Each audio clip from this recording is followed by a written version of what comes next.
தூக்கி குப்பை தொட்டில் போடுவேன். பகவானை மட்டும்தான் பெருசாக மதிப்பேன் அப்படின்னு இருக்கணுமா. அதான் சொல்கிறார், தமோ விசிறியதே மஹ்யம் ஹரே கதையது. ஹரியினுடைய கதைகளை கேட்கும்பொழுது அந்த ஹரிநாமத்தை சொல்லணுன்ற ஆசை உண்டாகுது. அந்த பகவானுடைய நாமத்தில் உறுதியாக பற்றி கொள்ள வேண்டும். அதுதான் உண்மையான நோக்கமே. அந்த பகவானுக்கு சமமாக யாரை சொல்லும் பார்க்கலாம். அந்த நாமத்துக்கு சமமாக நீ எந்த பொருள், சொத்து, சுகம், காரு, பங்களா எதை வேணால் வையன், உன் மனைவி, குழந்தைகள் எல்லாமே அந்த பகவானுக்கு சமமாகிட முடியுமா? அவன் தானே ஹரிம் பரம். நாம சங்கீர்த்தனம் எஸ்ய சர்வபாப பிரணாசனம் பிரணாம துக்க சமனக தம் நமாமி ஹரிம் பரம். அந்த ஹரிக்கு நமஸ்காரம், அந்த நாமத்துக்கு நமஸ்காரம். அந்த ஹரி தான் உயர்ந்தவன். ஏன்னா அவனுக்கு மேற்பட்டது கிடையாது. நிரஸ்த சாமிய அதிசயேன ராதசா. நிரஸ்த சாமிய அதிசயேன, அவனுக்கு சமமும் கிடையாது, அவனுக்கு மேற்பட்டவனும் கிடையாது. பகவானுக்கு மேற்பட்டவன் யாருன்னா உண்டா?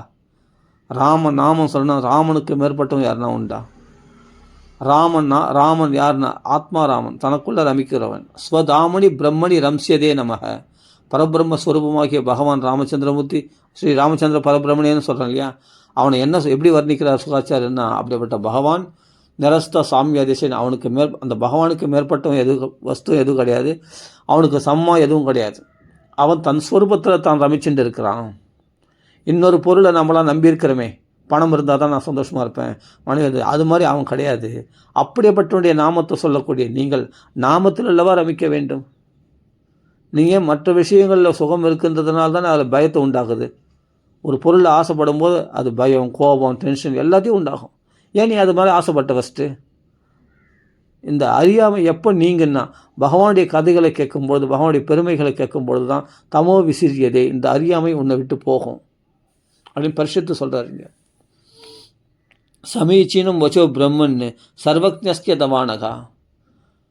அப்பழுக்கற்ற களங்கமில்லாத சுத்தமான பிரம்மஸ்வரூபமே பிரம்மன்னு. யார்? சுகாச்சாரியரே அப்படின்னு சுகாச்சாரியர் பார்த்து சொல்கிறார். அவர் சொல்கிறார், பிரம்மன்னா பிரம்மஸ்வரூபியே, எல்லாம் அறிந்தவரே, சர்வஜ்ஞஸ்ய. அப்படிப்பட்ட குருநாதா அப்படின்னு குருநாதனுடைய வாக்கு கேட்ட அடுத்த க்ஷணத்தில் சிஷ்யனுடைய அஜ்ஞானமானது சூரியன் வந்த பிறகு இருட்டு ஓடி போகிற மாதிரி ஓடி போயிடும். அந்த தமோ விசிறியதே, அந்த அறியாமை என்ற இருட்டு இருக்கிற தெரியாமல் காணாமல் போயிடுமா. அதான் குருநாதர் முன்னாடி இருக்கிற மகிமை. குருநாதருடைய வாக்கியங்களை கேட்கணும், நிறைய கேட்கணும். அதை கேட்கறத தவிர வேறு எதையும் வச்சுக்காது. அதை கேட்க கேட்க கேட்க கேட்க நான் பியூரிஃபை ஆகிட்டே இருப்பேன், நான் பரிசுத்தம் ஆகிட்டே இருப்பேன். என் அஜ்ஞானம் என்ற அழுக்கு போயிட்டே இருக்கும் வெளியும். தமோ விசிறியதே, அறியாமை என்னை விட்டு போய்கொண்டு இருக்கிறது. அப்போ குருநாதர் என்ன சொல்கிறானா, இவனை பிடிச்சிக்கோ, அந்த நாமத்தை பிடிச்சிக்கோ. அவனுக்கு மேற்பட்டது எதுவும் கிடையாது, அவனுக்கு சமமாக எதுவும் கிடையாது. அவன் எப்படி தன் ஸ்வரூபத்தில் ரமிக்க வைக்கிறானோ அது மாதிரி வெளிப்பொருளை ரமிக்கலையோ அது மாதிரி வெளிப்பொருள்களை மதிக்காமல் நீ உன் ஸ்வரூபத்தில் ரமிச்சுட்டு நீ ஆனந்தமாக இருக்கிறதுக்கு அதான் வழி அப்படின்னு சுகாச்சாரியர் காட்டி கொடுக்குறார். நிரஸ்த சாமியதே. நமோ நமஸ்தே அஸ்து ரிஷபாய சாத்வதாம் விதூர காஷ்டாய முகுக்குயோகினாம். பொய்யா பக்தி பண்ணுறவங்களுக்கு, பொய்யா யோகம் பண்ணுறவங்களுக்கு உள்ளுக்குள்ளே நிறைய ஆசைகளை வச்சு, இவங்க தான் குயோகினா கெட்ட யோகிகள், கெட்டுப்போன யோகிகள். யோகம் பண்ணுறன்ற பேரில் மனசில் பார்த்தா 1008 கல்மஷம், துவேஷம், அவனை பார்த்தா பிடிக்கல, இவனை பார்த்தா பிடிக்கல, நிறைய விஷயத்தில் ஆசைகள். இவர்கள்லாம் யோகம் பண்ணால் யோகம் சித்திக்குமா? அவங்க தியான யோகம் பண்ணிட்டோம், இல்லை ஞான யோகம் பண்ணிட்டோம், இல்லை பக்தி யோகமே பண்ணிட்டோமே, பிரயோஜனம் உண்டா?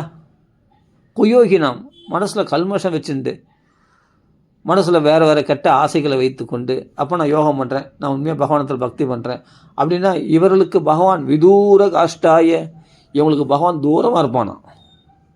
எவன் சரி என் மனசில் இது போல் ஆசைகள் இருக்குது, ஆனால் அதை போக்கு ராமா அப்படின்ட்டு நாமத்தை எவன் பிடிச்சினானோ அவன் ரிஷபாய சாத்வதாம், அவர்கள் தான் சாதுக்கள்.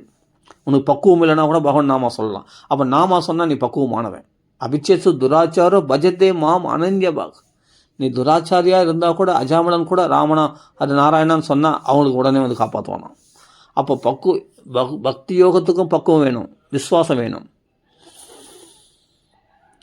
புரியுதுங்களா? கர்மயோகத்துக்கு ஆச்சாரம் வேணும், ஞானத்துக்கு திருட வைராக்கியம் வேணும்.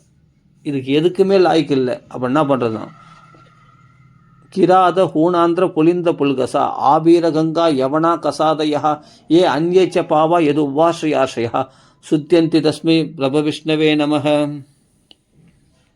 அப்போ என்னென்னா கிராதர்கள், அதாவது பிராமணர்களுக்கு தர்மங்கள் சொல்லப்பட்டிருக்கிறது, சத்திரியனுக்கு தர்மங்கள் சொல்லப்பட்டிருக்கு, வைசியனுக்கு தர்மங்கள் சொல்லப்பட்டிருக்கிறது, சூத்திரனுக்கும் தர்மங்கள் இருக்குது. ஆனால் அதுக்கு கீழ்ப்பட்டவர்கள் தான் இந்த கிராதர்கள், காட்டுவாசிகள், பறவைகளை சாப்பிடுகிறவர்கள், நாய் மாம்சத்தை சாப்பிடக்கூடிய சண்டாளர்கள். இந்த நிலையில் இருக்கவங்களாம் இவங்களாம் கீழ்நிலை, இவங்களுக்கெல்லாம் தர்மங்களே சொல்லப்படலை.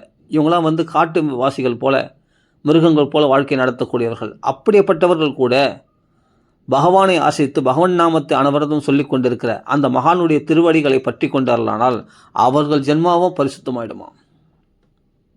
இல்லை இந்த 4 வர்ணத்திற்கு பிராமண தர்மம், சத்திய தர்மம், வைசிய தர்மம் இதில் கடைப்பிடிக்கக்கூடிய அந்த வர்ணத்தவர்கள், இல்லை அதோட கீழ்நிலையில் இருக்கக்கூடிய கிராதர்கள், ஹூணர்கள், புளிந்த புல்கச மாட்டு மலைவாசிகள், காட்டுவாசிகள், வேடுவர்கள், கண்டை இறைச்சிகளை சாப்பிடுபவர்கள், தர்மமே தெரியாமல் தன் நினைச்சபடி வாழக்கூடியவர்கள், இப்படிப்பட்ட கிராதர்கள், ஹூணந்தர்கள், புலிந்தர்கள், புல்கசர்கள் அப்படின்னு இந்த கேட்டகரி இருக்குது. இவங்களாம் சூத்திரர்களுக்கும் கீழ்ப்பட்டவர்கள். இவங்களுக்கெல்லாம் தர்மங்கள் சொல்லப்படலை. அப்படிப்பட்ட நீச்ச ஜாதியில் நீச்சத்தனமாக வாழக்கூடியவர்கள், அசுத்தமான வாழ்க்கை வாழக்கூடியவர்கள். அது இப்போது அது தனியாக வந்து காட்டிலலாம் நம்ம போய் தேட வேணாம். நம்ம நாட்டிலே அது மாதிரி நீச்சத்தனமான வாழ்க்கைலாம் வாழறவங்க இருக்கிறாங்க. அந்த கிராதர்கள், ஹூணர்களை நம்ம இங்கேயே பார்க்கலாம். இப்போ எங்கே பிராமண தர்மம் இருக்குது, இப்போ எங்கே சத்திய தர்மம் இருக்குது சொல்லும் பார்க்கலாம். வைசிய தர்மம் எல்லாம் போயிடுச்சு.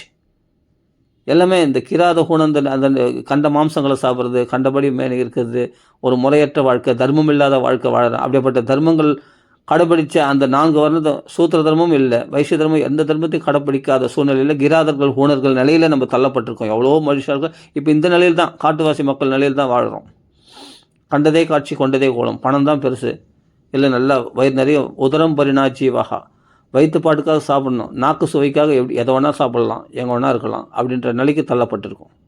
அப்போ எல்லாம் கிராதர்கள் குழந்தை இந்த 4 வர்ணத்துக்கு கீழ், இந்த சூத்திரனோட கீழ் நிலையில் தான் நம்ம நிறைய பேர் இருக்காங்க இல்லையா. அப்போ அவர்களுக்கெல்லாம் என்ன கதி அப்படின்னா ஒன்றே ஒன்று தான் கதி. இல்லை பிராமணனாக இருக்கிறான், சத்திரியனாக இருக்கான், ஆனால் அவர்கள் தங்கள் தர்மத்தை விதிக்கப்பட்டிருந்தும் அதை கடைப்பிடிக்காமல் நழுவினவர்கள். அவர்களும் ஒரு விதத்தில் கிராதர்கள், ஹூணந்தர்கள், இந்த சூத்திரனுக்கு கீழ்நிலை, சூத்திர நிலையில் தள்ளப்பட்டவர்கள் தான். பிராமண நிலையிலே இருந்தாலும் அவர்கள் தங்கள் தர்மத்தை கடைப்பிடிக்கலாம், அவர்கள் சூத்திரனாக ஆயிடுறானா. அப்போ அந்த சூத்திர நிலையில் தள்ளப்பட்டவர்களுக்கெல்லாம் என்ன கதி? அதனால தான் அந்நேச்ச பாபான்னு ஒரு பதம் போடுறாருங்க. கிராத ஹூணாந்திர புலிந்த புல்கசா ஆபீர கங்கா யமனா கசாதயா, இவர்கள்லாம் வந்து இவங்களுக்கு தர்மங்கள் சொல்லப்படலை, இவர்கள் நீச்சத்தனமான வாழ்க்கை வாழக்கூடியவர்கள். அதுக்கு அடுத்தது ரிசர்வடாக தனியாக சொல்கிறாரு, புலிந்த புல்கசா ஆபீர கங்கா யமனா கசாதயா ஏன் அந்நேச்ச பாபா. அந்நேச்ச பாபான்றது யாருன்னா, இந்த பிராமண தர்மத்தில் இருக்கிறான், அப்பா அம்மா பிராமணர்கள், ஆனால் இவன் பிராமண தர்மத்தை கடைப்பிடிக்கல, இவன் மதுபானம் பண்ணுறான், மாம்சபக்ஷன், அந்த பிராமண தர்மத்தை விட்டுட்டான். சத்திரியனாக இருந்தான், சத்திய தர்மத்தை கடைப்பிடிக்கிறவங்க இருக்கிறாங்க அவ்வளோ பேர், அதையும் விட்டுட்டான். அதை விட்டுட்டு இவன் வந்து நீச்சத்தனமாக வாழறான். அப்படின்னா இந்த தர்மங்கள் சொல்லப்பட்டோம், அந்த தர்மத்தினுடைய குலத்தில் பிறந்தோம், பிறப்புனால பிராமணன், பிறப்புனால சத்திரியன், பிறப்புனால வைஷ்ய, அந்த நிலையில் இருந்தோம். ஆனால் அந்த தர்மத்தை கடைப்பிடிக்காமல் நழுவினவர்கள் இவர்கள் அந்நேச்ச பாபா. உபேட்சையினாலேயோ அந்த தர்மத்தில் நம்பிக்கை இல்லாமலேயோ அதை உதாசீனப்படுத்திட்டு வாழக்கூடியவர்கள் இவர்களுக்கெல்லாம். அப்போ இவர்கள் நீச்ச நிலையில் கீழ்நிலையில் தள்ளப்பட்டார்கள், சூத்திரனோடு கீழ்நிலையில் தள்ளப்பட்டார்கள். அப்படிப்பட்டவர்கள் பிறப்பினால் நீச்சர்களானவர்கள் ஜாதி சண்டாளர்கள்.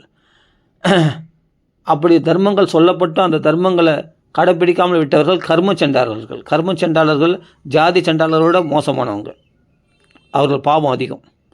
உனக்கு தர்மங்கள் சொல்லப்பட்டு அதை கைவிட்டல, உனக்கு தான் பாவம் அதிகம். அதனால தான் அந்நேச்ச பாபான்ற பதம் சொல்கிறார்.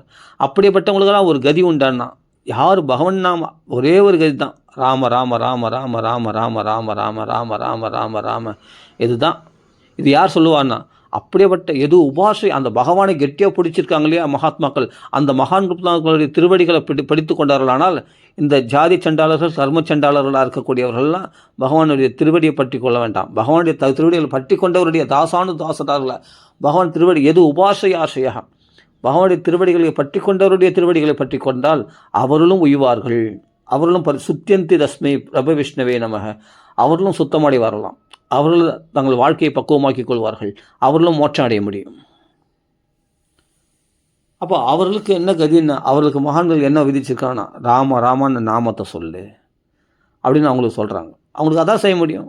பிராமண தர்மத்தை பண்ணு, நீ சந்தியாவந்தனம் பண்ணு, காயத்ரி ஜெபி அப்படின்னு சொன்னால் அவங்களாம் செய்ய முடியுமா? அவரெல்லாம் இழிந்தல அந்த தர்மத்தெல்லாம் விட்டுட்டு தானே இப்போ பாபி ஆகிட்டாங்க, மகா பாபிகள் ஆகிட்டாங்க. நீச்சத்தனத்தில் வந்துட்டாங்க. அவர்களுக்கெல்லாம் என்ன கதினா ராம நாம சொல்ல, இதுதான் ஒரே கதி. அவர்கள் ஏன்னா மகான்களை ஆசைச்சா அவர்கள் அந்த ரகசியத்தை சொல்லுவாங்க. இந்த நாமத்தை பிடிச்சிக்கோ, நீயும் பரிசுத்தமடை. சுத்தியந்தி தஸ்மை பிரப விஷ்ணவே நமக. அப்போ அவங்களும் சுத்தமடைவார்கள், அவர்கள் வாழ்க்கையும் பக்குவம் அடையும். ஏன்னா இதுதான் இதுக்கு சம்மா உன்னை பரிசுத்தப்படுத்தக்கூடிய வஸ்து. நிரஸ்த சாமி அதிசயன்னு. இதுக்கு உயர்வாக உன்னை எதுவும் அவனுக்கு சம்மே இல்லைன்னும் போது அவனை விட உயர்ந்த வஸ்து வேறு என்ன இருக்க முடியும் உலகத்தில் பகவானை விட அப்படின்னு அவனை பிடிச்சிக்கன்னு சொல்லிட்டு காட்டி கொடுப்பாங்களாம் மகான்கள்லாம். அதனால தான் இங்கே சொல்கிறார், யாருக்குன்னா அந்த மகான்களை ஆசிரிக்காதவர்கள் விதூர காஷ்டாய அவர்கள் பகவானை தேடுறேன் மனசில் காமக்ரோத மகாலோப திருஷ்ணா வியாகுல சேதசா தேவதிஷ்டன் தீர்த்த சரஸ்தோ. நான் தீர்த்த யாத்திரையாக போகிறேன், என்னென்ன காமத்தை ஜெயிக்கலை, கோபத்தை ஜெயிக்கலை, பணப்பேராசை ஜெயிக்கலை, எதனா நினச்சி மனசு வியாகுலப்பட்டு நிற்கிற அந்த சிந்தனையை விடலை, எந்த தகுதியும் இல்லை. ஆனால் இவர்கள்லாம் யோகம் பண்ணுறேன், தியானம் பண்ணுறேன், ஞான விசாரம் பண்ணுறேன், பக்தி பண்ணுறேன் அப்படின்னு சொன்னால் அந்த பக்தி பலன் கொடுக்காது. பக்தியில் முன்னேற்றமாக அடைய முடியாது. ஃபஸ்ட்டு இதெல்லாம் வர்றதுக்கு என்னென்னா ஒன்றே ஒன்று தான், உன் மனசை பரிசுத்தப்படுத்தக்கூடிய ஒரே விஷயம் என்னென்னா ராம ராம ராம ராம ராம ராம ராம ராம. உன் மனசை பரிசுத்தப்படும், உன் மனசை பக்குவப்படுத்தும், தமோ விசிறியது, உன்னுடைய அஞ்ஞானமானது ஒழியும். அப்போ ஒரு தெளிவான நிலைக்கு வருவ, முடிவுலாம் தெளிவாக இருக்கும், எதுக்கும் ஆசைப்பட மாட்டேன், இரட்டைகளை கடந்துருவேன், லாபம் வந்தாலும் நஷ்டம் வந்தாலும் சந்தோஷமாக இருப்பேன், வெற்றி வந்தாலும் தோல்வி வந்தாலும் மனசை சமநிலையில் வச்சுருப்பேன். அந்த சமநிலையில் உள்ள பக்குவத்தை கொடுக்கக்கூடிய அந்த பலம் எங்கேருந்து கிடைக்குன்னா ராமன் ஜெயத் அடிபலோ ராமக, ராம நாம பலத்தினால்தான் அந்த ஜெயம் கிடைக்குமா, இந்த மாயை ஜெயிக்கக்கூடிய பலம் கிடைக்குமா. முதல் புரிஞ்சுக்கணும். பகவன் நாமத்தை பிடித்து கொண்டால் ஆட்டோமேட்டிக்காக நீ இந்த உலக மாயை ஜெயிக்க முடியும். யாருடைய காதில் பகவன் நாமா வேலையோ அவன்தான், அது நான் சொல்லலை, சுகாச்சாரியார் சொல்கிறார், சவுனகாதிமா ரிஷிகள் சொல்கிறாங்க, பாகவதத்தில் சொல்லப்பட்டிருக்கு. அதாவது என்னென்னா, எத் கர்ணபத உபேதோ ஜாது நாம கதாக்ரஜா. அந்த கதாதரனாகிய பகவானுடைய நாமம் யார் காதில் விழலையோ அவன்தாண்டா பன்றி, அவன்தாண்டா மலத்தில் நெளியக்கூடிய புழு, அவன்தான் மலத்தில் நெளியக்கூடிய புழு. அந்த மலத்தில் நெளியக்கூடிய புழு எப்படி மலத்திலேயே நெளியும், அந்த மலம் அசுத்தமானது, அதில் நெளியக்கூடிய ஒரு புழு, அது மாதிரி அசுத்தமான வாழ்க்கையை வாழக்கூடியவன் அவன்தான். அதான் சொல்கிறார், அவன்தான் நாய் நிலைக்கு தள்ளப்படுகிறான் அவன்தான் அப்படின்னு சொல்கிறார். ஸ்வான்னா நாய். அந்த நாய் கண்ட இடத்துல அழிஞ்சிட்டு கடைசியில் செத்து போகுது. அது மாதிரி இவனும் கண்ட இடத்துல அழிஞ்சு ஓடி உழைக்கிறான், கஷ்டப்படுறான், நாய் மாதிரி அழிஞ்சான், கடைசியில் செத்து போயிட்டான். அது மாதிரி வாழ்க்கை வாழறான். பகவன் நாமம் யார் காதலி விழலையோ, பகவன் நாமத்தை சொல்கிறது இருக்கட்டும், சொல்கிறதுக்காக போய் உட்காரலாம் இல்லையா, காது கொடுத்து பகவன் நாம கீர்த்தனை கேட்கலையா இல்லையா, அது நம்மளை பரிசுத்தப்படுத்துமே. அப்போ மனுஷனாக பிறந்தது மிருக வாழ்க்கை வாழறதுக்கா, நாய் மாதிரி அழிஞ்சிட்டு சாகிறதுக்கா, மனத்தில் விழக்கூடிய புழு போல் நம்ம இந்த அசுத்தமான விஷயங்களே உழறதுக்கா, அசுத்தமான சௌக்கியங்களே அனுபவிக்கிறதுக்கா, பரிசுத்தமான சௌக்கியமாக்கிய பிரம்மானந்தமாக்கிய அந்த பகவத் சௌக்கியத்தை அனுபவிக்கிறதுக்கு வர வேண்டாமா? அதுக்கு தானே மனுஷ பிறவி கொடுக்கப்பட்டது. அதுதான் இங்கே சொல்கிறார், விட்டு வராகன்றது என்னன்னா பன்றிகள் போல் சேத்துல உழலும். அந்த சேத்துல உழக்கூடிய பன்றியை, ஐயோ இது அசுத்தம், இதெல்லாம் நமக்கு அருவருக்கத்தக்கதாக இருக்குது, ஆனால் பன்றிக்காக தான் சுகமாக இருக்குது. அந்த சேத்துல உழறது தான். அது மாதிரி அதுவும் குழந்தை குட்டிகளை பெற்றுக்குது, அதுவும் சாப்பிட்றது வேலைக்கு, அதுவும் தூங்குது, நம்மள மாதிரி அதுவும் பண்ணுது. ஆனால் அது பகவான் நாமத்தை கேட்க முடியுமா, பகவான் நாமத்தை சொல்ல முடியுமா, அதனுடைய சாரம் தான் தெரியுமா, நாமத்துடைய மகிமை தான் தெரியுமா? தெரியாது. அது மாதிரி தான் மனுஷனும் அது தெரியாமையே அந்த பன்றிகள் போல் உழண்டு கொண்ட வாழ்க்கையில் தூங்குறான், சாப்பிட்றான். அது குழந்தை குட்டிகள் பெற்றுற மாதிரி உனக்குன்னா ஒரு பிரசவத்துக்கு ஒரு குழந்தை தானே, அப்போ பன்றி 10 குட்டி போடும். அப்போ உன்னோட அதுதான் குடும்ப சௌக்கியங்களை அதிகமாக அனுபவிக்குது, மழலை சௌக்கியங்களை. அப்படின்னா நீ இல்லற தர்மத்தை அனுபவிச்சுட்டு பெருசாக மார்த்தட்டிக்க முடியாது. நான் இல்லற சந்தோஷத்தை அனுபவிக்கிறேன், நான் குழந்தை குட்டியில் பிறந்த குழந்தை, நான் பெரிய குடும்பஸ்தன் அப்படின்னு மார்த்தட்டிக்க முடியாது. உன்னோட பெரிய குடும்பஸ்தன் பன்றிகள்லாம், அது கூட நல்லா சந்தோஷமாக இருக்குது மனைவியோட, அதுவும் நல்லா சந்தோஷமாக இருக்குது குழந்தை குட்டிகளோட, அது நல்லா உன்னை விட அதிகமாக சாப்பிடுது நல்லா, ஆனால் அசுத்தமாக சாப்பிடுது, அசுத்தமாக வாழ்க்கை வாழுது. ஆனால் நீ வீட்டில் நம்ம அதுக்குன்னு ஒரு வீடு கட்டி நம்ம இந்த அதே சுகபோகங்களை அனுபவிக்கிறோம், அவைகள்லாம் வெளியில் அனுபவிக்குது. இவ்வளோ தான் வித்தியாசம். அப்போ அந்த பன்றிகள்லாம், நாய்கள்லாம், மாடுகள், ஆடுகள்லாம் அதே சௌக்கியம், மிருகங்கள்லாம் அந்த சௌக்கியங்களை வெளிப்புறமாக அனுபவிக்குது. இவ்வளோதான் விஷயம். ஆனால் அதே தான் நீயும் செய்கிற. அதே சாப்பிட்றது, தூங்குறது, தாம்பத்திய சௌக்கியத்தை அனுபவிக்கிறது, பிள்ளை குட்டிகளை பெற்றுக்கிறது, எல்லாம் அதே தான் நம்மளும் பண்ணுறோம். என்ன டிஃப்ரெண்ட்டுன்னா, அதெல்லாம் பகவன் நாமா சொல்ல முடியாது. நீ சொல்லாமே, பகவன் நாமா சொல்லாமே. நாம கதாக்கிரஜனுடைய நாமத்தை சொல்லாமே, நாமத்தை கேட்கலாமே, சிரவணமாவது பண்ணலாமே. உனக்கு அதனுடைய மகிமை தெரியுமே. இதுதான் ஜென்மா கரையேற்றுன்னு தெரியுமே. நீ 6 அறிவோட மனுஷன் தானே. 5 அறிவோட மிருகமாகவே ஏன் இருக்கிற? இன்னும் 6 அறிவுடைய மனுஷனாக பிறந்தும் ஏன் 6 அறிவு பெறாதவனாக இருக்கிற? அதை பெற்றுக்கொள். அதுதான் இங்கே சொல்கிறார். ஸ்வ விட்டு வராக ஓஷ்டை கரைகி, அவன்தான் கழுதை போல வாழ்கின்றானா, ஒட்டகம் போல வாழ்கிறானா. ஒட்டகம் எப்படின்னா, சப்பாத்தி களி செடி இருக்கு இல்லையா, முள்ளாக இருக்கும். அந்த சப்பாத்தி களி செடியை கடித்து சாப்பிட்டு அதில் ரத்தம் வரும் நாக்கெல்லாம். அந்த ரத்தத்தை சுவைக்குமா. அந்த ரத்தத்தை சுவைக்கிறதையே அந்த சப்பாத்தி களியினுடைய சுவைன்னு நினச்சிக்குமா. அது மாதிரி நம்ம உணர்வுகளை மற்ற பொருள்களில் ஏற்றி நாம் சுகத்தை அனுபவிக்கிறது எல்லாமே நம்ம உணர்வுகளில் அந்த சௌக்கியம் இருக்குதுன்னு நமக்கு தெரியாமல் அந்த பொருளில் தான் நாம் அனுபவிக்கக்கூடிய பொருளில் தான் சுகம் இருக்குதுன்னு நினச்சி நம்ம ஏமாந்து போகிறோம். எப்படி சப்பாத்தி கல்லி முள்ளால் குத்தப்பட்ட ரத்தத்தை சுவைச்சிருந்து தன் நாக்கில் அவன் பார்த்தா புண்ணாக இருக்கும், எரிச்சலாக இருக்கும். அந்த சப்பாத்தி கல்லி செடியை கடித்து சாப்பிட்டு. ஆனால் சப்பாத்தி கல்லி செடியில் சுவை இல்லை, அந்த முள் குத்தப்பட்ட அந்த ரத்தத்தில் தான் சுவை இருக்குது. அந்த சுவையை அனுபவிக்குமா எது ஒட்டகமானது. அது மாதிரி தன் உணர்வுகளை மற்ற பொருட்களை ஏற்றி வச்சு தன் உணர்வுகளில் இருக்கிற ருச்சி சுகம் எல்லாம் நமக்குள்ளே இருக்குது அப்படின்னு தெரியாமல் இந்த நாக்கு ருச்சி, மற்ற புலன்களுடைய ருச்சி, அவைகள்லாம் மற்ற பொருளை ஏற்றி வச்சு அதன் மூலமாக சுகத்தை அனுபவிக்கிறது. அது அந்த பொருளில் தான் சுகம் இருக்குன்னு. அது ஜடமான பொருள்கள். நீ சாப்பிட்ற நாக்கில் சாப்பிட்ற லட்டோ அதெல்லாம் ஜடமான பொருள். ஆனால் அந்த நாக்கில் மறத்து போச்சுன்னா அதை லட்டே சாப்பிட்டாலும் உனக்கு இனிப்பாக இருக்காது. நாக்கு உணர்வுடையதாக இருந்தால் தானே அந்த லட்டு கூட உனக்கு தித்திப்பாக இருக்குது. அதே மாதிரி பெண் கலவி எல்லாமே சௌக்கியம். ஒரு பொருள் அது ஜடமான ஒரு வஸ்து, அதில் நீ சந்தோஷம் அனுபவிக்கணும். உனக்குள்ளே அந்த உணர்வுகள் இருக்குது, அந்த உணர்வுகளால் தான் சந்தோஷம் கிடைக்குதே தவிர அந்த பொருளால் சந்தோஷம் கிடையாது அப்படின்னு உணராமல் எப்படி ஒரு ஒட்டகம் போல் அந்த சப்பாத்தி களி செடி சாப்பிட்டு தன் உணர்வுகள் சௌக்கிய ரத்தத்தை குடிச்சுன்னு தன் ரத்தத்தினுடைய சுவையை அனுபவிச்சுட்டு அந்த பொருள் சுகம் இருக்குன்னு எப்படி ஏமாந்து போதோ, அதனால் காயப்படுதோ, அது மாதிரி இவன் பல பொருள்களில் சுகம் இருக்குன்னு தேடி தேடி போய் இவன் காயப்படுகின்றான். மேலும் மேலும் அறியாமையில் உழல்கின்றான், அதிகமான துன்பங்களை அனுபவிக்கின்றான், அந்தளவுக்கு காயப்படுறான், துன்பங்களை அனுபவிக்கிறான் அப்படின்னு புரிஞ்சுக்கணுமா. ஒட்டகத்தை பார்த்து கழுதை கூட தான் சுமக்குது, ஆனால் அது பொன்முட்டையே சுமந்தாலும் அது பொன்முட்டைன்னு தெரியுமா. அதுபோல் எதுக்காக உழைக்கிறேன்னே தெரியாமல் உழைச்சிட்டு லட்சியமில்லாத ஒரு வாழ்க்கை வாழ்ந்து கொண்டு இருப்பவர்களாம் அவர் தான் கழுதைகள் போலவான். எதுக்காக உழைக்கிறேன்னு தெரியும். எஜமான சொன்னால் அதனால் வண்ணா துணி மூட்டை எடுத்து சொன்னால் துணி மூட்டை எடுத்து போவோம் கழுதைகள்லாம். அந்த காலத்துலலாம் வண்ணான்கள் தான் வச்சுருப்பாங்க கழுதைகளை. அது மாதிரி எதுக்காக அது 2 கொள்ளுக்கும் புல்லுக்கும் ஆசைப்பட்டு அது உழைச்சி கிடக்கும். அது மாதிரி அற்ப சௌக்கியங்களுக்காக மனுஷன் உழைக்கிறான். ஆனால் ஒரு மனுஷனுடைய உண்மையான கோல் என்ன, உண்மையான லட்சியம் என்ன, அதை உணராமல் வாழ்கிறான். அவர்களெல்லாம் பகவானுடைய நாமத்தை காதில் கேட்க மாட்டாங்க, பகவான் நாமத்துக்கு வரமாட்டாங்க. இது மாதிரி வாழ்க்கையை வாழக்கூடியவர்களாம். அது இந்த கேட்டகரியில் பிரிக்கிறாரு. ஒருத்தன் நாய் மாதிரி வாழறானாம். அந்த நாய் எப்படி 4 இடத்துல அலையுதோ அது மாதிரி இவன் எங்கேயோ ஓடிடுறான், அது பண்ணுறான். லட்சியம் இல்லாத வாழ்க்கை, ஏதோ பொழப்பு போகணுன்னு போகிறான். அதுதான் அது நாய் மாதிரி வாழ்க்கை. மலத்தில் விழக்கூடிய புழு போல் அசுத்தமான சௌக்கியங்களை பெருசாக மதிக்கிறவன் இது. அதான் ஸ்வ விட்டு வராக அப்படின்னா பன்றிகள் போல் சேத்துல வாழக்கூடிய பன்றி, அதுவே சௌக்கியம் நினச்சிட்டு அது குழந்தை குட்டிகளில் நிறைய பெற்று அந்த இல்லற சௌக்கியங்களிலே ஓழக்கூடிய வரகம் போல. அப்போ ஓஷ்டகி பிறர் பொருளில் தான் ஒட்டகம் போல் ஓடுறான். எப்படின்னா ஜடமான வஸ்துக்களில் தான் சௌக்கியம் இருக்குதுன்னு சொல்லிட்டு தன் உணர்வுகளையே வேறு பொருளில் ஏற்றி வச்சு அனுபவிக்கிறான். இது ஒட்டகம் போல். அடுத்தது சொல்கிறார் ஓஷ்டக கரகி. கரைன்னா கழுதை போல் லட்சியம் இல்லாமல் என்னவோ அது பொதிமாடு இந்த மூட்டைகளை சுமக்கிற கழுதை மாதிரி அது அல்பமான சௌக்கியத்துக்கு அந்த கொள்ளு புல்லுக்கு ஆசைப்படுற மாதிரி அல்பமான சௌக்கியத்துக்கு ஏதோ உணவுகளுக்கு ஆசைப்பட்டு அந்த கழுதை மாதிரி இந்த குடும்ப சுமை பெரிய பெரிய சுமைகளை சுமக்கிறான், கஷ்டங்களை சுமக்கிறான் அப்படின்னு கழுதை மாதிரி வாழறான். அப்போ இந்த கேட்டகரியில் எல்லா கேட்டகரியும் நம்ம இருக்கிறோம்.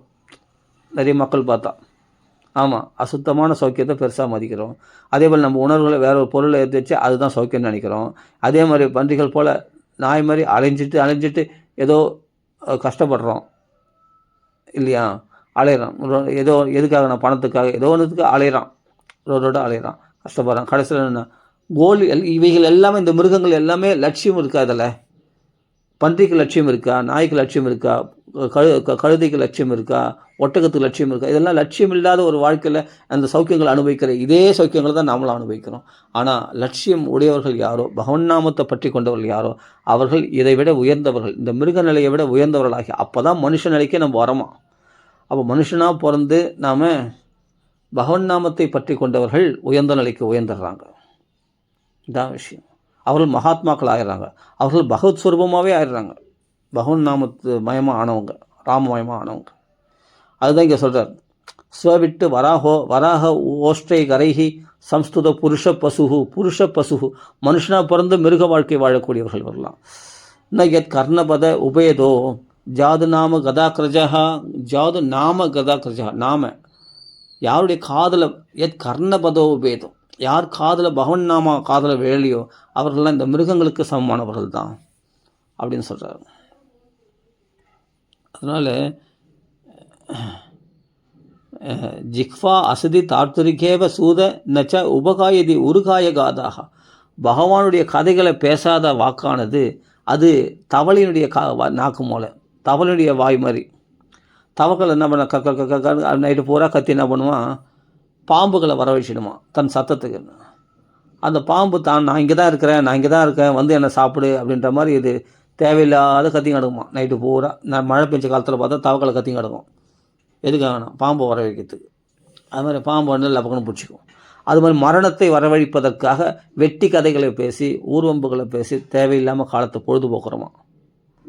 அப்போ அவர்கள் யாருன்னா ஜிஹ்வா அசதி அசத்தான விஷயங்களை நாக்கு பேசி பேசி பேசி அசத்தான விஷயங்களை, அசத்தான பொருள்களை சாப்பிட்டு நாக்கை ருச்சியும் கண்ட்ரோல் பண்ண முடியாமல், வாக்கையும் கண்ட்ரோல் பண்ண முடியாமல் இந்த நாக்கை தவறாக பயன்படுத்தி அவர்கள் நரகத்தில் விழுகிறார்கள். அந்த தவக்களை போல மரணத்தை வரவழைத்துக் கொள்கிறார்கள். யார் வாக்கு பகவன் நாமா சொல்லி கொண்டு இருக்கிறதோ, பகவான் கதைகளை, பகவான் பெருமைகளை பேசி அந்த பெருமைகள் உரியவன் அந்த பகவான் உறுதியாக கெட்டியாக பகவான் நாமத்தை யார் பிடிச்சிக்கிறாங்களோ அவர்கள் தான் உயர்ந்த நாக்கை சரியாக பயன்படுத்தியிருக்காங்க. பகவான் நாமத்துக்காக பகவானுக்கு அர்ப்பணிக்கப்பட்ட பிரசாதம் தான் அவங்க சாப்பிடுவாங்க. அவர்கள் பகவத் கதைகளை தான் பேசுவாங்க, வீண் கதைகளை பேச மாட்டாங்க. அவர்கள் அப்படி கதை இல்லாத போது பகவன் நாமத்தை தான் அனவரதம் கீர்த்தனை பண்ணிட்டு இருப்பாங்க. பகவான் பெருமைகளை பேசுவாங்க, அந்த நாமத்துக்குரியவன் ஆகிய நாமினுடைய பெருமையை பேசுவாங்க, இல்லைனா நாமத்தை சொல்லி கொண்டு இருப்பார்கள். இவர்கள் தான் பாகவதர்கள் அப்படின்னு சொல்கிறோம்.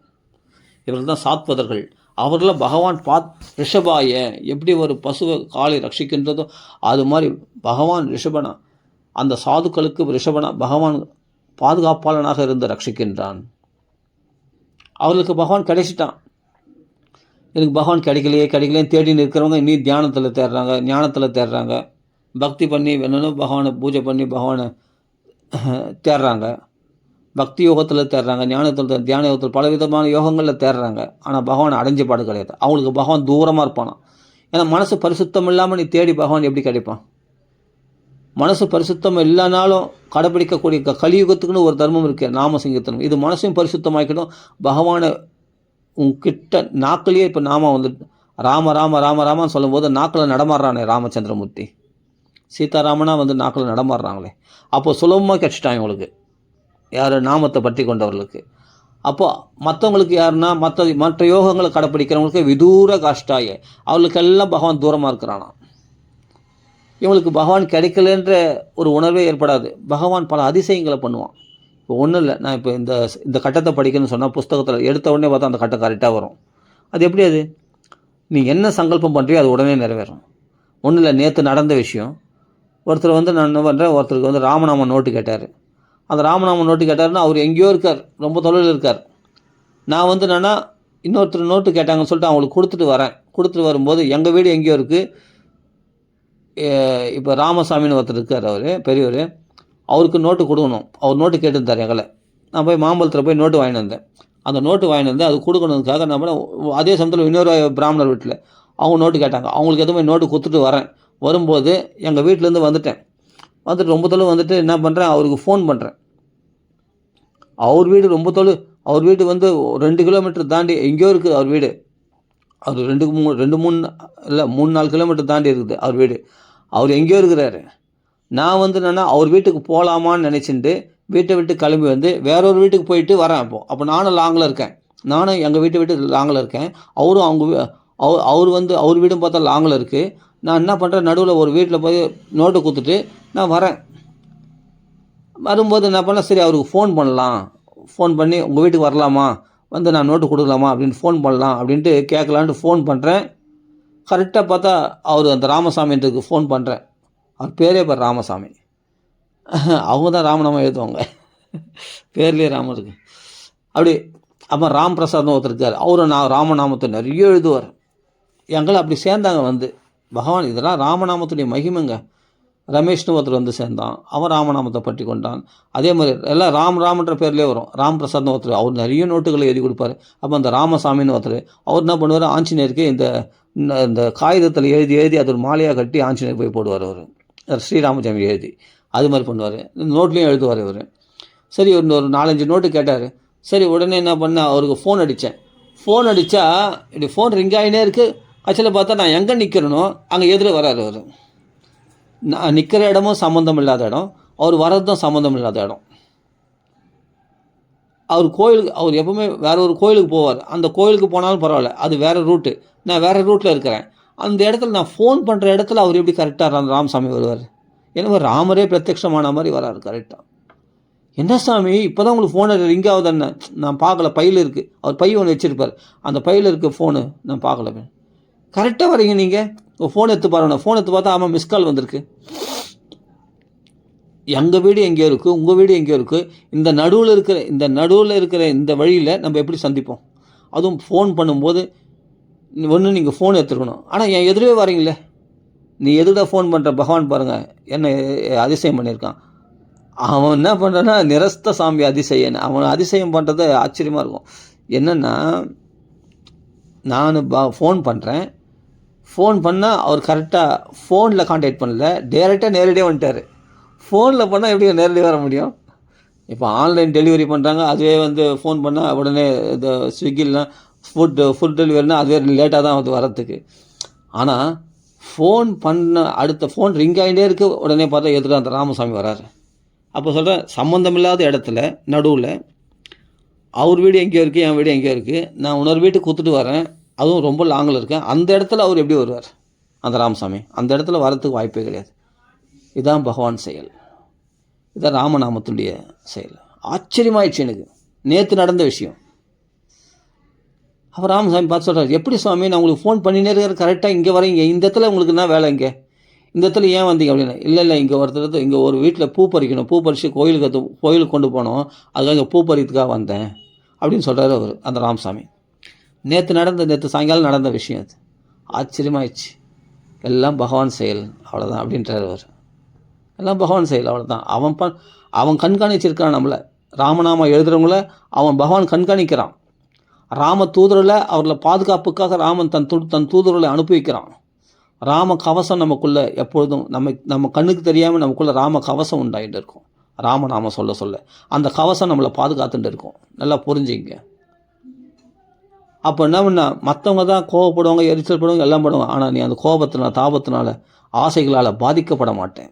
உனக்குள்ளே ஒரு கவசம், ராமநாம கவசம் இருக்குது, அது உன்னை சந்தோஷமாக வச்சுருக்கும். ஜாக்கிரதை. அப்போ ராமர் நம்மளை வாட்ச் பண்ணி நிற்கார். உனக்கு என்ன தேவைகளோ அந்த தேவைகளை உடனே சேங்ஷன் பண்ணிடுறார். ஃபோன் பண்ணால் வீடு தேடி வரும் அப்படின்ற மாதிரி ஃபோன் பண்ணால் உடனே நேரில் வர்றார் அந்த ராமசாமி. அப்போ அவர் பார்த்து பேசுகிறேன், என்ன சாமி இது, நான் இப்போ ஃபோன் பண்ணியிருக்கேன், இந்த இடத்துல நீங்கள் வரதுக்கு வாய்ப்பே கிடையாது. இல்லை இங்கே ஒரு வீட்டில் வந்து பூ பறிக்கணும், இங்கே ஒரு வீட்டில் வந்து பூ பறிப்பேன் எப்பாவது வந்து, அந்த பூ பறித்துக்காக வந்தேன் நான். அங்கே ஒரு வீட்டுக்கு பூ பறித்துக்கு போகிறார். அது இருந்தால் கோயிலில் கொண்டு போய் கொடுப்பார் அந்த பூவை. அது ஒரு சேவையாக செய்கிறார் அவர் ராமசாமி. அப்புறம் நான் சொன்னேன், எத்தனை நோட்டு ஓணுங்க, 4 நோட்டு ஓணும், இந்த 4 நோட்டு பிடிச்சிக்கோ அப்படின்னு சொல்லிட்டு அவர் வந்து அப்படியே கேமராவில் எடுத்துக்கினேன் அவருடைய வீடியோ. ஒரு ஆள் ராமர் வந்துருந்தாருன்னா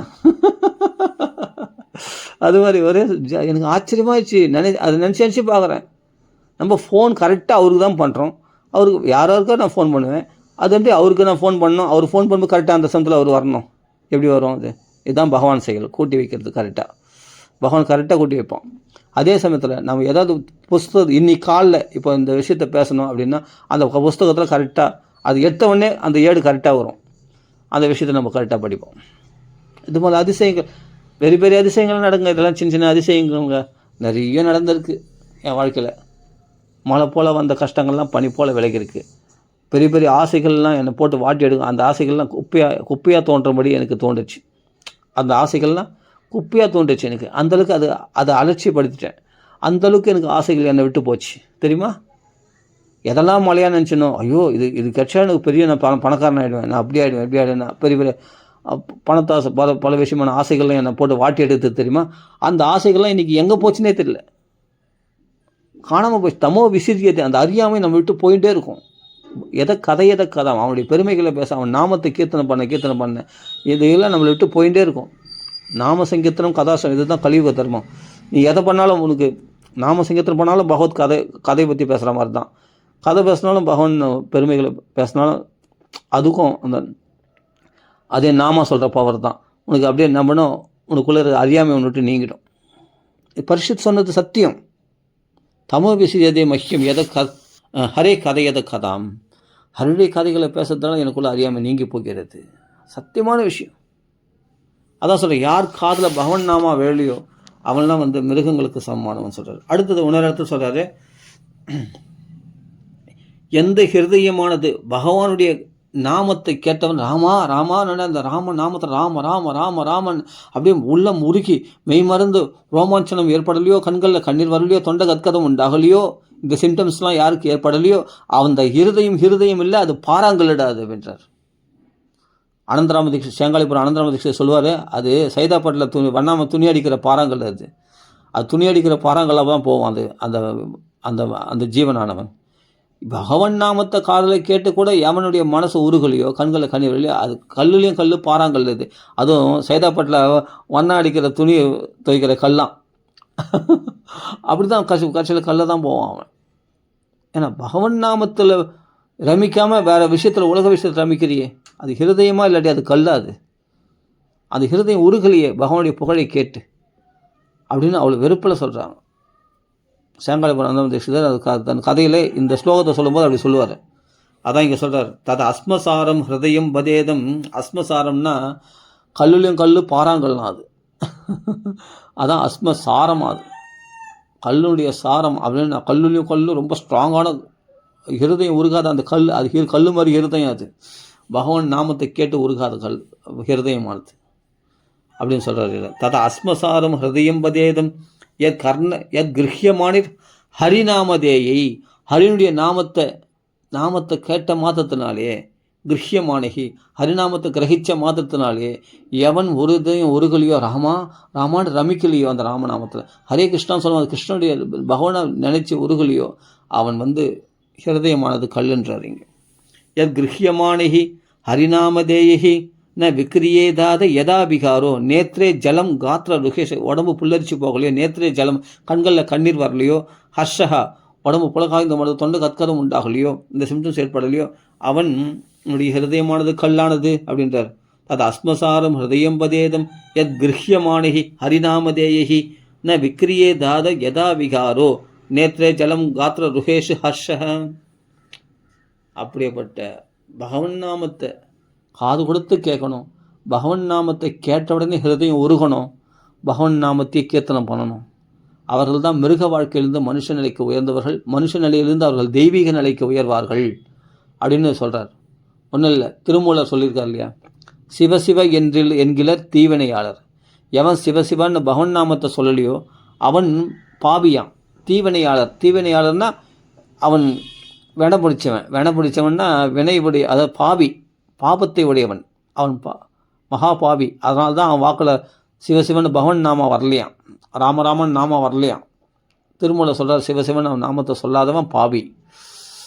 சிவசிவ என்கிலர் தீவினையாளர். சிவசிவ என்றிட தீவினை மாளும். நீ சிவசிவன் சொல்லினே இந்த பகவன் நாமத்தை சொல்லிக்கொண்டே இருந்தான்னா உன் பாவங்கள்லாம் எரிச்சு சாம்பலாகிடும். அதான் சொல்ற, நாம சங்கீர்த்தனம் எச சர்வ பாப பிரணாசனம்.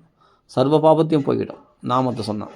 சரி, அப்போ சிவசிவ என்கிற தீவினையாளர், சிவசிவ என்றிட தீவினை மாளும். சிவசிவ என்றிட தேவரும் ஆவர். அப்போ சிவசிவன் சொன்னால் தெய்வ நிலைக்கு உயர்ந்துருவான் அவன். பகவான் நாமத்தை சொல்ல சொல்ல அவர்கள் தெய்வீக மனுஷ நிலையிலிருந்து அவர்கள் தெய்வீக நிலைக்கு உயர்ந்து விடுவார்கள். அவர்கள் தேவர்களாக ஆயிடுவாங்க.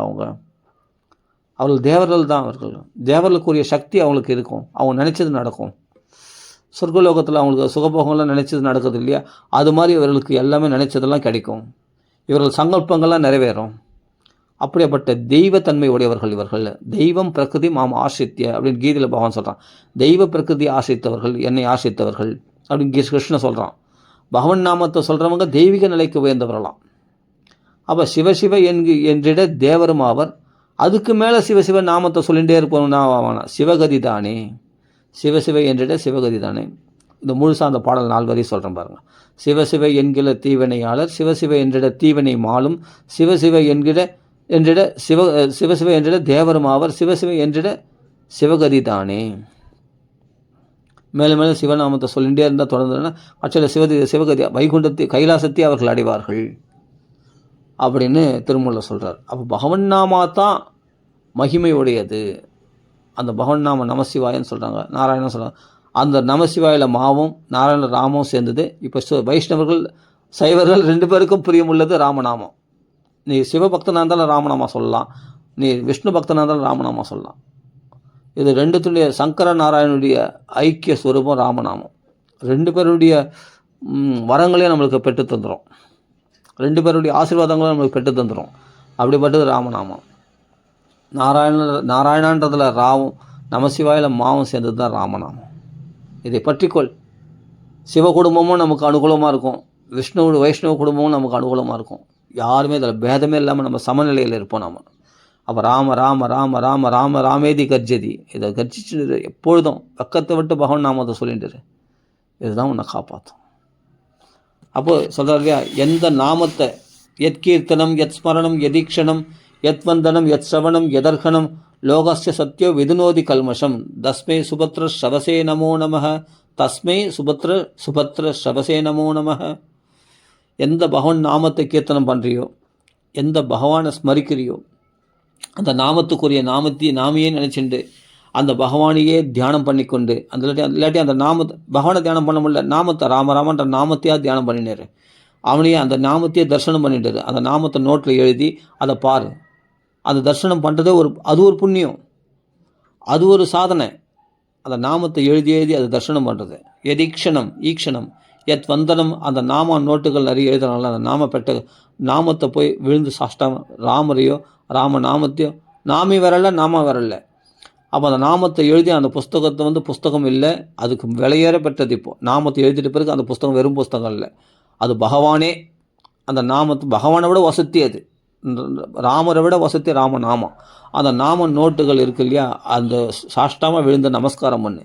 எத் வந்தனம் எத் சவணம் எதர்கணம், அந்த நாம நோட்டுக்கு பூஜைகள் பண்ணுறாங்க. இன்றைக்கும் ராமநாம நோட்டுக்கு அர்ஹணம் பூஜைகள் பண்ணுறாங்க. அதே சமயத்தில் சவணம், அந்த நாம சங்கீர்த்தனம் சொல்கிற இடத்துல போய் உட்காரு, நிறைய நாம சங்கீர்த்தனத்தில் காதலை கேளு. இவ்வளோ தான் நீ செய்ய வேண்டியதே.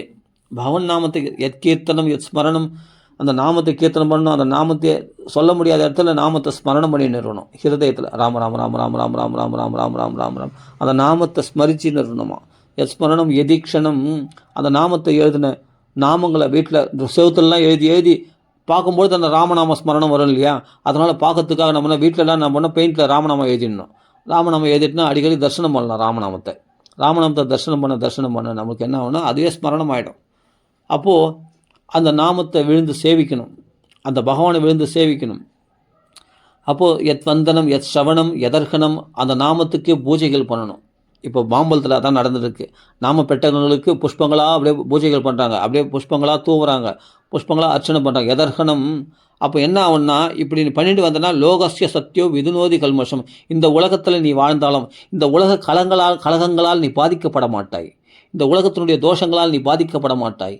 ஏற்கனவே உனக்குள்ள ஹிருதயத்தில் உள்ள கல்மஷங்கள்லாம் மொத்தம் கழுவி தள்ளிடும், மொத்தம் கழுவி ஏற்றிடும், மொத்தம் எரிச்சி சாம்பலாக்கிடும். உன் மனசில் உள்ள அசுத்தெல்லாம் கழுவி தள்ளிடும் அப்படியே இந்த நாமமானது.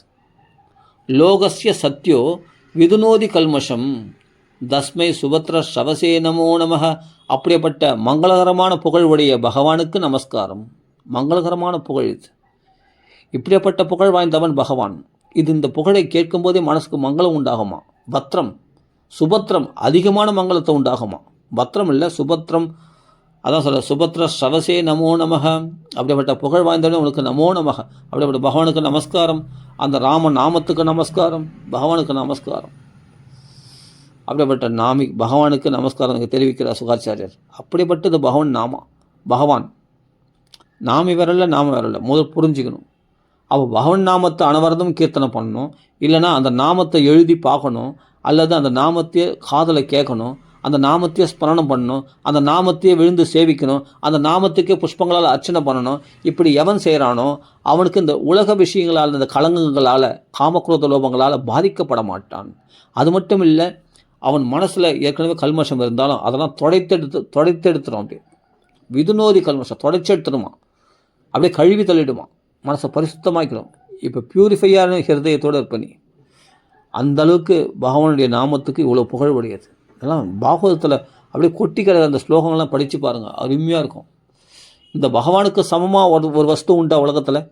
நீ பணம் பொருள் காசு எதுக்கெல்லாம் ஆசைப்படுறீ, என்னெல்லாம் உன்னை ஆசைப்படுத்துகிறாங்களோ, உன்னை மேலும் நீ பழைக்க தெரியாதவன், ஐயோ இந்த பணம் இருந்தால் தான் உனக்கு வாழ்க்கைக்கு உதவும், அப்படி இப்படின்னு இல்லாத ஆசைகளை நமக்குள்ளே கிளப்பி விட்டுட்டு நமக்குள்ளே காமக்ரோதங்களை விதைச்சி பணத்தாசை உண்டு பண்ணி, நம்ம மதுபானம் பண்ணுறவன் என்ன பண்ணுவான், மதுபானம் பண்ணாதவனை ட்ரெயின் பண்ணிவிடுவான். ட்ரெயின் பண்ணி அவனை மதுபான ஆசையை உண்டு பண்ணிவிடுவான். அப்புறமா அந்த மதுபானத்தை விட்டு அவன் இருக்க முடியாத அளவுக்கு இப்படி கெடுத்துடும். இந்த லோகஸ்ய சத்தியம், இந்த உலகத்தில் உள்ளவர்கள் நம்மளை கெடுத்து விடுவார்கள். பணத்தாசையினாலேயும், இந்த மதுபான ஆசையினாலேயும், மாம்சபக்ஷ ஆசை, பலவிதமான பெண் ஆசையினாலேயும் நம்மளை கெடுத்து, அப்படியேப்பட்டவர்களோடு சேர்ந்து என்னாவது நம்ம கெட்டு போயிடுறோம். அப்போ இந்த கல்மஷங்களால் எப்போ பாதிக்கப்படாமல் இருப்பேன்னா, ராமநாம பகவன் நாமத்தை சொல்லிக்கொண்டே இருக்கிறவங்களுக்கு விதுநோதி கல்மஷம், இப்படிப்பட்ட கெட்டுப்போன ஹிருதயமானது பரிசுத்தமாக்கப்படும், பக்குவப்படும், பரிசுத்தமாகும். அது எதுக்காகனா, எது உபாசய ஆசையா, முன்னாடியே சொன்னோம் இல்லையா, கிராதர்கள் ஹூணர்கள் அப்படிப்பட்ட கீழ்நிலையில் கெட்டுப்போன ஹிருதயம் உடையவர்கள், அப்படிப்பட்ட காட்டுவாசிகள், அப்படிப்பட்ட தர்மம் இல்லாமல் அதர்மத்தில் நடக்கக்கூடியவர்கள், அதர்மம் செய்கிறனே தெரியாத அளவுக்கு, அது ஒரு அதர்மம்னே தெரியாத அளவுக்கு அது தர்மமாக கடைப்பிடிக்கிறாங்க. அந்த அளவுக்கு கீழ்நிலையில் தள்ளப்பட்டாங்க. இது பாவம்னே தெரியாத அளவுக்கு பாவத்தை செய்கிறாங்க. அப்படின்னு எவ்வளோ முட்டாள்களாக இருப்பாங்க அந்த கிராதர்கள் ஹூணர்கள், கீழ்நிலை தள்ள. அவர்களெல்லாம் கூட மகான்களை ஆசிரிச்சு சேச்சே இது பாப வாழ்க்கை, இதை மாற்றிக்கணும்னு சொல்லிட்டு உடனே என்ன பண்ணாங்க, இந்த ஹிப்பிஸ்லாம் பார்த்தா அமெரிக்காவில் லாஸ் ஏஞ்சல்ஸில் பார்த்தா ஹிப்பிஸ்லாம் என்ன பண்ணாங்க, ஃபுல்லாக மதுபானம் பணத்தை வச்சுட்டு என்ன செய்யணும்னு தெரியாமல் பெண்களோட உல்லாசமாக இருந்துட்டு பார்க்கில் அப்படியே மதுபானம் சாப்பிட்டு கஞ்சா அடிச்சுட்டு அப்படியே விழுந்து கிடந்தாங்களாம். அப்படியே போதையில் விழுந்து கிடந்தாங்களாம். அந்த சமயத்தில் ஸ்ரீல பிரபுபாதா எது உபாசை ஆசை அப்படிப்பட்ட மகாத்மாக்கள், அந்த ஒரு மகாத்மா போனார் இந்த இந்தியாவிலேருந்து ஜலதூதா கப்பலில் போய் என்ன பண்ணார், அங்கே ஹரிநாம தேயி பகவன் நாமத்தை கீர்த்தனை பண்ணார். அந்த நாம கீர்த்தனத்தில் மயங்கி அவர்களெல்லாம், அந்த ஹிப்பிஸ் எல்லாம் மாறினார்கள். அந்த பதித பாவனை சீத்தாராம், பகவன் நாமமானது பதிதருள பாவனமாக்கக்கூடியது. அப்படியே வீழ்ச்சி அடைந்த ஆத்மாக்களாகிய அந்த ஹிப்பிஸ் எல்லாம் மாற்றி அவர்களெல்லாம் சிகை வைக்க வச்சு, நாமத்தை போட வச்சு, கண்டிமாலாமணியை வச்சு, அவரெல்லாம் குர்தானியை வச்சு, அவரெல்லாம் ஹரிகிருஷ்ண மகாமந்தத்தை ஜெபிக்க வச்சு, அவரெல்லாம் ஒரு தூய வாழ்க்கை ஏற்படுத்துனது யாருன்னா ஒரு மகாத்மா தான், ஸ்ரீல பிரபுபாதா போய். அப்போ எது உபாசை அப்படிப்பட்ட மகாத்மாக்களை ஆசிரிச்சவங்க சுத்தியந்தி தஸ்மை பிரத்யட்சமாக நடந்தது இல்லையா, இந்த கலியுகத்தில் இந்த நூற்றாண்டில் நடந்த விஷயம் இல்லையா, இதெல்லாம் 1965 நடந்த விஷயம் தானே இதெல்லாம். 1965 இந்த மாற்றம் ஏற்பட்டது இல்லையா. அப்படிப்பட்ட ஹிப்பிஸு தர்மங்களே தெரியாத வாழ்ந்தவர்கள், கண்டமேனிக்கு கண்டதை காட்சி கொண்டதை கோலமாக வாழ்ந்தவர்கள், அப்படிப்பட்ட ஹிப்பிஸ் அமெரிக்காவில் உள்ளவர்கள் எவ்வளோ பேர் ஃபாரினர்ஸ்லாம் மாறினாங்க. பிரபுபாதா காலை வச்ச உடனே, அவருடைய பாதம் பட்ட உடனே அந்த மண் பரிசுத்தமானது இல்லையா, அந்த லாஸ் ஏஞ்சல்ஸ் அப்படிப்பட்ட அமெரிக்கா மண். அங்கே இருக்கிறவங்கெல்லாம் மாறினாங்க இல்லையா, அவர்களெல்லாம் பகவன் நாமத்தை கீர்த்தனை பண்ணி பகவத் பிரசாதத்தை சாப்பிட்டு, இவ்வளோ சுவையுடைய பிரசாதம்லாம் உண்டா இந்தியாவில். ஆமாம். அப்போது ஒரு அடுக்கு மாதிரி இன்னொரு அடுக்கு வச்சு அவர் சமைப்பாராம், யார் பிரபுபாதா. அப்படிப்பட்ட காய்கறி கூட்டு இது மாதிரி பிரசாதம்லாம் அவங்க சாப்பிட்டதே கிடையாது. கண்ட மாம்சங்களை சாப்பிடக்கூடியவர்கள் அவர்லாம், காட்டுவாசிகள் போல் வாழ்ந்தவர்கள் அவர்லாம். பணத்தை நிறைய இருக்கும், ஆனால் பார்த்தா போதை வஸ்துக்களை சாப்பிட்டுட்டு பெண்களோட உல்லாசமாக இருந்துட்டு ஒரு கல்யாணம் பண்ணிக்காமல் தன் இஷ்டப்படி இருந்துட்டு இப்படியாப்பட்ட பார்க்கில் உழண்டு கொண்டு இருந்தவர்கள் அவரெல்லாம். ஒரு தர்மமே இல்லாத வாழ்க்கை வாழ்ந்துருந்தாங்க. அப்படிப்பட்டவர்களாம் தர்மங்களை சொல்லிக் கொடுத்து அவர்களுக்கு ஒரு அவர்களை ஒரு டீசெண்டான வாழ்க்கையை வாழ வச்சு அவர்களை பக்தியை புகுத்தி அவர்களெல்லாம் தேவர்களை போல் மாற்றி பூதேவர்கள் போல பிராமணர்களாக மாற்றி அவரெல்லாம் தேவர்கள் போல பிரகாசிக்கும்படி செய்து அவரெல்லாம் சுத்தமான ஆச்சாரத்தை கடைப்பிடிச்சு அந்த நாமத்தை கீர்த்தனை பண்ணவுடனே அவர்கள் பரிசுத்தமாகிவிட்டார். க்ஷிப்ரம் பௌதி தர்மாத்மா, சீக்கிரமாக அவர்களை தர்மாத்மாக்களாக மாற்றி அவரெல்லாம் பரம பாகவதர்களாக மாற்றின பெருமை யாருக்குன்னா ஸ்ரீல பிரபுபாதாவுக்கு தான். ஆனால் மகான்களை ஆசிரிச்சா நம்ம பரிசுத்தமாகிடும், நம்ம வாழ்க்கையே மாறிடும், தலைகீழே மாறி போச்சு. அவங்க லைஃபே கிருஷ்ணன் யாருன்னு தெரியாத இடத்துல இனிமேல் எங்களுக்கு கிருஷ்ணனை தவிர வேறு எதுவும் தெரியாது, ஹரே கிருஷ்ண மகாமந்திரத்தை தவிர எங்களுக்கு வேறு எதுவும் தெரியாதுன்ற நிலைக்கு அவர்கள் உயர்த்தப்பட்டார்கள். புரிஞ்சுங்க, அவ்வளோ பவர்ஃபுல் இந்த பகவான் நாமா. இந்த நாமா அப்படி போய் மாற்றிடும் அவங்கள. அந்த நாமத்தை கெட்டியாக பிடிச்சி அங்கே போய் பகவத்கீதை ஃபஸ்ட் எத்தனை பகவத்கீதை பாகவத உபதேசம் பண்ணல, நாம சங்கீர்த்தனம் பார்க்கில் பாடினார். அதுக்கு வீடியோஸ்லாம் இருக்குது பாருங்கள், நீங்கள் வேணால் போய் போட்டு பாருங்கள். ஸ்ரீல பிரபுபாதா லாஸ் ஏஞ்சல்ஸ்னு போட்டு பாருங்கள், இல்லாட்டி அமெரிக்கா போட்டு பாருங்கள், உங்களுக்கு யூடியூப்பில் வரும் அது. அப்போ அந்த இடத்துல பார்த்தா நாய் கூட சுற்றி வரும். அப்போ அங்கே இருக்கிற ஒரு நாய் கூட அந்த நாம சங்கீதம் கேட்டு சுற்றி வருது. அவங்க பார்த்தா ஃபாரினர்ஸ்லாம் பார்த்தா அவர்கள் பார்த்தா கண்டமணி ஆடைகள்லாம் உடுத்திண்டு அவர்கள் போதை வசத்தில் சாப்பிட்டு அப்படியே அந்த மயக்கத்தில் சுற்றி நிற்கிறான்னு நல்லா தெரியும் நம்மளுக்கு பார்க்கும்போதே அந்த பார்க்கில். அப்படி ஒரு பாடு உட்காந்து கீழே உட்காந்து அந்த பஜனை தாளத்தை தட்டிண்டு ஹரே கிருஷ்ணா ஹரே கிருஷ்ணா கிருஷ்ண கிருஷ்ணா ஹரே ஹரே ஹரே ராமா ராம ராமா ஹரே ஹரே. இந்த பாகவதத்தில் நம்ம பார்த்து இந்த ஸ்லோகங்களுக்கு அதிசயப்படுறோம் இல்லையா? ஆனால் பிரத்யட்சமாக நடந்தது இது. எத் சுத்தியந்தி தஸ்மே பிரப விஷ்ணவே நமக, அவங்க சுத்தம் அடைவார்கள் இவர்கள்லாம் கூட அப்படின்னு ஸ்லோகம் சொல்லும்போது நம்மளால் நம்ப முடியல. ஆனால் பிரத்யட்சமாக நடந்திருக்கே. அப்படிப்பட்ட அசுத்தமான வாழ்க்கை வாழ்ந்து கொண்டவர்களாகிய ஹிப்பிக்கள்லாம் பரிசுத்தம் ஆனார்களே, அவரெல்லாம் பாகவதர்கள் ஆனார்களே, அவரெல்லாம் ஹரே கிருஷ்ண மகாமந்திரத்தை ஜெபிச்சாங்களே, மாறினாங்களே பிரபுபாதா போன உடனே. அது வாழ்க்கையே மாறி போச்சே. இன்றைக்கி பக்தர்களாக அங்கே பெரிய அப்படியே உலகம் முழுவதும் 108 கோயில்களை ஸ்தாபனம் பண்ணியிருக்காரு ஸ்தாபகாச்சாரியர் ஆசா Bhaktivedanta Swami Srila Prabhupada, founder of Acharya ISKCON international Sri Krishna consciousness. இஸ்கானுடைய ஃபுல் ஃபார்ம்னா international society of Krishna consciousness. அப்போது அப்படியேப்பட்ட இஸ்கான் அப்படியேப்பட்ட ஒரு பெரிய ஒரு ஸ்தாபனத்தையே உருவாக்கினார் இல்லையா ஸ்ரீல பிரபுபாதா.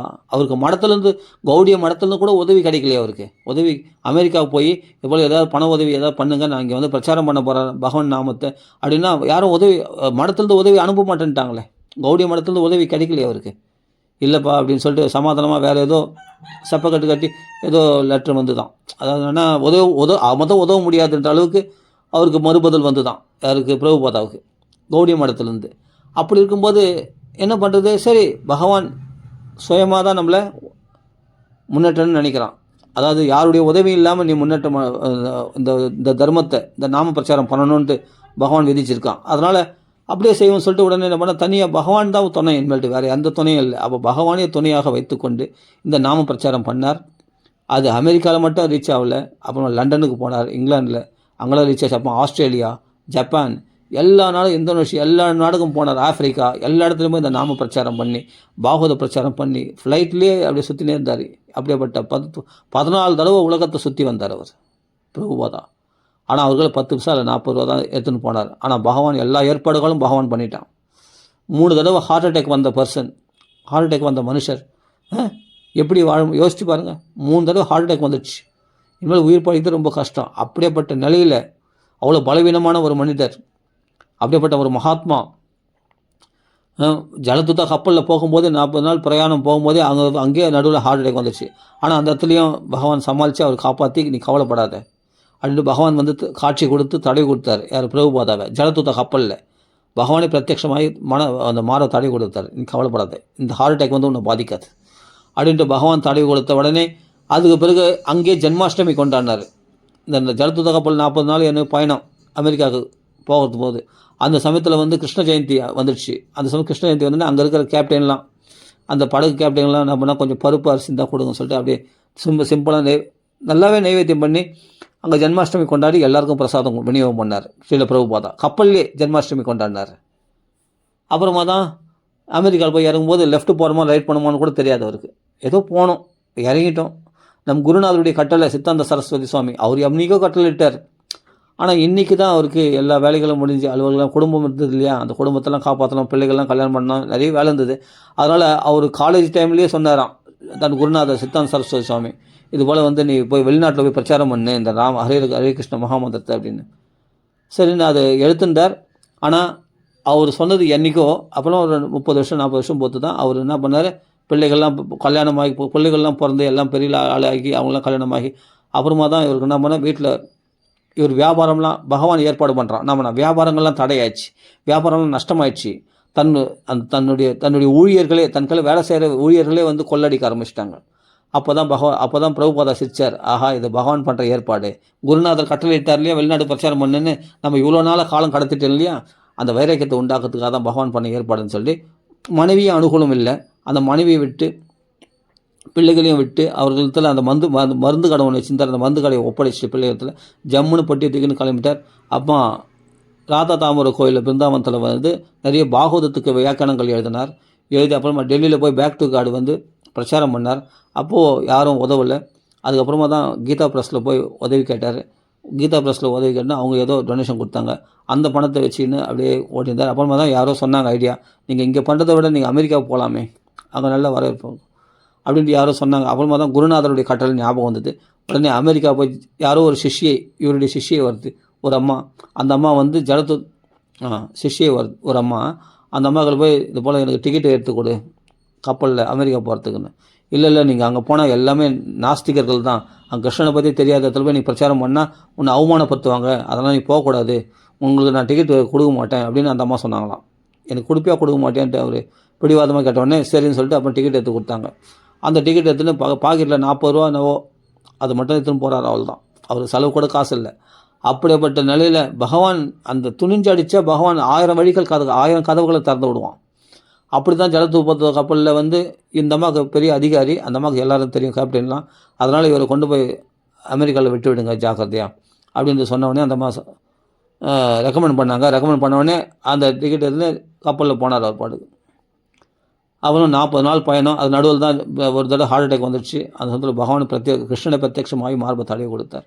அது பிறகு அவர் என்ன பண்ணார், அமெரிக்காவுக்கு போய் ரீச் ஆகி அங்கே எங்கேயுமே எல்லாமே அங்கே பைத்தியம் பிடிச்ச மாதிரிலாம் சில பேர் இருக்கிறாங்க இல்லையா, இந்த போதை வஸ்துக்கள் சாப்பிட்டு இல்லை காய்ச்சி பூச்சும் கத்திருப்பாங்கள்ல, அது மாதிரி இடத்துலலாம் போய் தங்கியிருக்கார் இவர். அங்கெல்லாம் இவரை வந்து ரொம்ப அவமானப்படுத்தினாங்க. அதெல்லாம் சகிச்சுண்டு அதை பொறுத்துன்னு பல துன்பங்களை அனுபவித்து எக்கச்சக்க துன்பங்களை அனுபவிச்சு அவருடைய வாழ்க்கை வரலாறு பற்றி பாருங்கள் தெரியும். அது தான் அப்போ தான் என்ன பண்ண ஒரு இடத்துல பார்க்கில் உட்காந்து இந்த ஹரிகிருஷ்ண மகாமந்திரம் சொன்ன உடனே அங்கே போதை வஸ்துக்களை கொண்டு எல்லாரும் வந்து ஆட ஆரம்பிச்சிட்டாங்க, நாமத்தை சொல்ல ஆரம்பிச்சிட்டாங்க. சுத்தமான பாகவதர்லாம். அப்புறமா படிப்படியாக அவர்கள்லாம் நீங்கள் எங்கே தங்கியிருக்கீங்கன்னு, வேற ஒரு இடத்துல தங்கியிருக்கேன் ஒரு வீட்டில் அப்படின்னு சொன்னால் அந்த வீட்டுக்கு எல்லாம் நிறைய பேர் வந்துட்டாங்க. அந்த வீட்டில் இடமே இல்லையா, இவர் தங்கியிருக்கிறதே சின்ன இடம், இவர் நிறைய பேர் வந்துட்டாங்க, கவர்ந்துட்டாங்க. இவர் கவரப்பட்டார் இவர். அப்போ அந்த ஹரிநாம சங்கீதனர் ஒரு நேரம் பாடி அப்புறமா தான் பகவத்கீதையெல்லாம் உபதேசம் பண்ணார், பாகவதெல்லாம் உபதேசம் பண்ணார். பகவானுடைய பெருமைகளை அப்புறமா தான் சொன்னார். ஏன்னா பகவான் பெருமைகளை நல்லா தெரிஞ்சால் தான் நாமத்தை உறுதியாக பற்றி கொள்ள முடியும் அப்படின்ட்டு பற்றி கொண்டார்.